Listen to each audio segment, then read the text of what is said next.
என் லைஃப்பில் இந்த மாதிரி ஒரு பெயின்ஃபுல்லான ஒரு சுச்சுவேஷனை நான் ஃபேஸ் பண்ணதே கிடையாது. மனசு முழுக்க வலி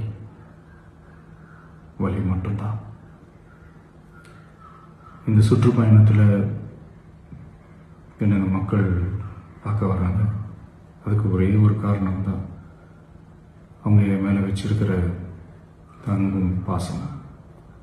அந்த அன்புக்கும் பாசத்துக்கும் நான் எப்பவும் கடமைப்பட்டிருக்கிறேன்.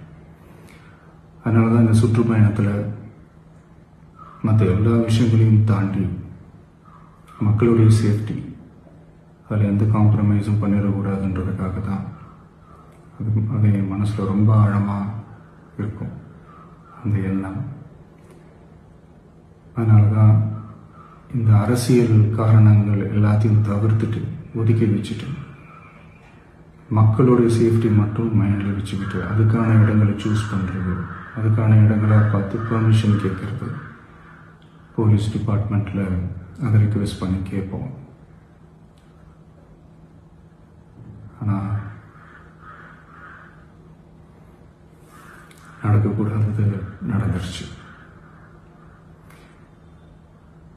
ஆனால் மனுஷன் தானே, அந்த நேரத்தில் அத்தனை பேர் பாதிக்கப்பட்டு இருக்கும்போது எப்படி அந்த ஊரை விட்டுட்டு என்னால் கிளம்பி வர முடியும்? நான் திரும்ப அங்கே போகணும்னு இருந்துச்சுன்னா அதை ஒரு காரணம் காட்டி அங்கே வேறு சில பதட்டமான சுச்சுவேஷன்ஸ், வேறு சில அசம்பாவிதங்கள் அந்த மாதிரி எதுவும் நடந்துடக்கூடாதுன்றதுக்காக தான் நான் அவாய்ட் பண்ணேன்.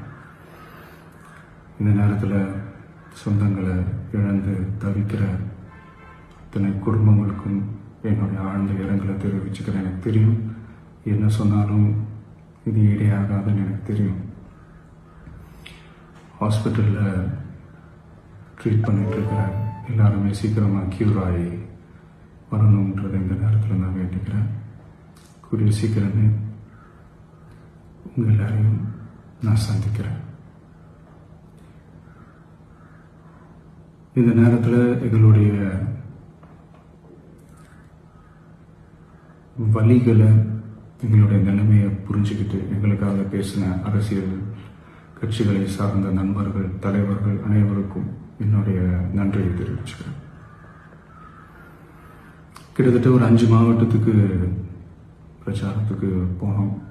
இந்த மாதிரி எதுவுமே நடக்கல. ஆனால் கரூரில் மட்டும் ஏன் எப்படி நடக்குது, எப்படி நடக்குது? மக்களுக்கு எல்லா உண்மையும் தெரியும். மக்கள் எல்லாத்தையும் பார்த்துக்கிட்டு இருக்கிறாங்க. கரூரை சேர்ந்த அந்த மக்கள் அந்த உண்மையெல்லாம் வெளியில் சொல்லும்போது எனக்கு கடவுளே நேரில் வந்து இறங்கி அந்த உண்மைகள்லாம் சொல்கிற மாதிரி எனக்கு தோணுச்சு. சீக்கிரமே எல்லா உண்மைகளும் வெளியில் வரும்.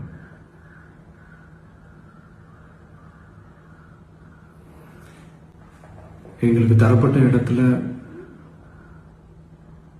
நாங்கள் போய் அந்த ஸ்பாட்டில் நின்று நாங்கள் பேசிட்டு வந்தோம். அதை தாண்டி எந்த தவறும் எங்கள் சைடில் நாங்கள் எதுவும் செய்யலை. பட் இருந்தாலும் எங்கள் கட்சியை சேர்ந்த நிர்வாகிகள், தோழர்கள் மேலே எஃப்ஐஆர், அது மட்டும் இல்லை சோஷியல் மீடியாவை சேர்ந்த நண்பர்கள், தோழர்கள் அவங்க மேலே எஃப்ஐஆர்லாம் போட்டு இப்போ பிடிச்சிக்கிட்டு இருக்கிறாங்க.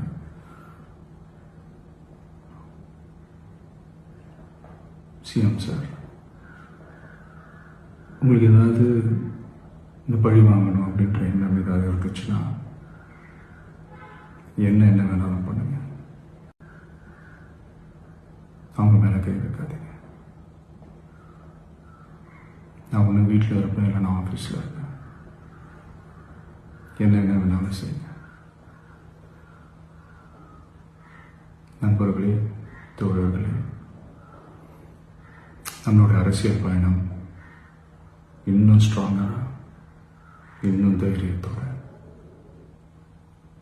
கண்டினியூ ஆகும்.